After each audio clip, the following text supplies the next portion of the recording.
किसी भी reporting project में अगर आप काम कर रहे हो या रिपोर्ट प्रिपेयर कर रहे हो तो आपको दो चीजों पे फोकस करना जरूरी है। फर्स्ट, डेटा क्लीनिंग और data preparation. Second, data presentation. पहले हम बात करेंगे डेटा क्लीनिंग की। तो डेटा क्लीनिंग के लिए एक्सेल यूजर्स काफी हद तक एक्सेल के फॉर्मूलाज को ही यूज करते हैं और एक्सेल के फॉर्मूलाज पर डिपेंड रहते हैं और प्रॉब्लम यहीं से शुरू होती है। Let me show you with an example. जैसे आप मेरी स्क्रीन पे देख पा रहे हो, एक डेटा सेट है, इसमें कुछ डुप्लीकेट रोज है और यहां पे कुछ एक्स्ट्रा स्पेस है। अगर आपको उसको डेटा को क्लीन करना है तो या तो आप यहां पे यूनिक का फॉर्मूला लगाते हो या फिर आप रिमूव डुप्लीकेट करते हो और आप साथ ही साथ ट्रिम का फॉर्मूला लगाते हो डेटा को क्लीन करने के लिए। ये स्टेप्स के बाद में आपको आंसर तो मिल जाएगा, but what is the problem? आगे चल के अगर आपका डेटा इंक्रीज हो रहा है तो आपको फिर से फॉर्मूला ड्रैग एंड ड्रॉप करना है। अगर आपका ये रिजल्ट दूसरे फाइल में आप देखना चाहते हो तो आपको दो फाइल्स के बीच में कनेक्शन क्रिएट करना होगा और जैसे जैसे आपका डेटा इंक्रीज होगा आपकी फाइल की साइज भी बढ़ते रहेगी और आपका स्लो हो सकता है। Now look at the power query. I have a same data और इस डेटा को हमने पावर क्वेरी के जरिए यहां पे क्लीन किया है। कोई फॉर्मूला नहीं है। सो यूजिंग पावर क्वेरी आप क्या कर सकते हो, सेम रिजल्ट को अचीव कर सकते हो विदाउट एनी फॉर्मूला और रिमूव डुप्लीकेट फीचर्स। जैसे यहां पे कोई नया डेटा ऐड होता है, हम यहां पे एक नया लाइन ऐड करते हैं। अब ये डुप्लीकेट लाइन है, हम इसे राइट क्लिक करेंगे और रिफ्रेश। देखिए डुप्लीकेट होने की वजह से वो यहां पर नहीं आई है। और अगर मान लीजिए यहां पे मैं कोई और इंफॉर्मेशन लिख देता हूं तो यानी कि इसको मैंने यूनिक बना दिया है, राइट क्लिक, रिफ्रेश, आपके पास में रिजल्ट आ गया। So next time when new data comes you just right click and refresh और आपको रिजल्ट मिल जाएगा। और that's why power query is faster than the Excel formulas. Now let's talk about the data presentation.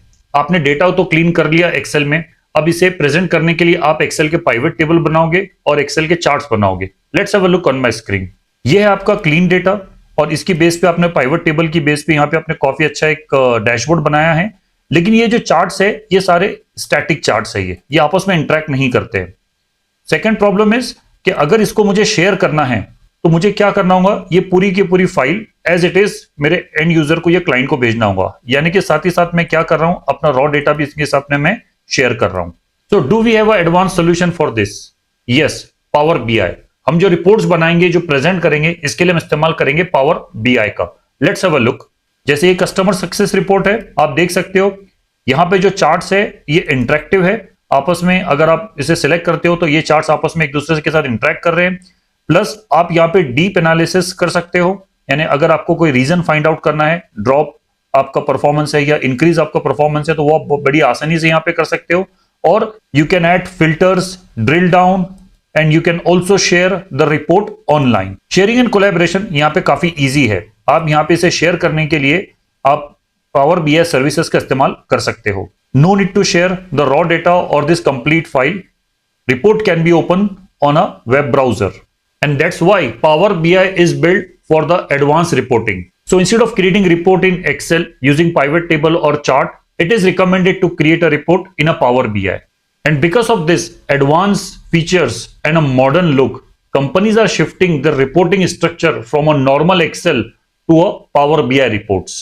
Now, I hope you have understood a little bit about the importance of Power Query and a Power BI in a modern reporting projects. अगर इसे आप detail में समझना चाहते हो, step by step how you can learn these tools and take your reporting structure to the next level, then join this demo session which I am going to conduct on this weekend. So why you should attend this session?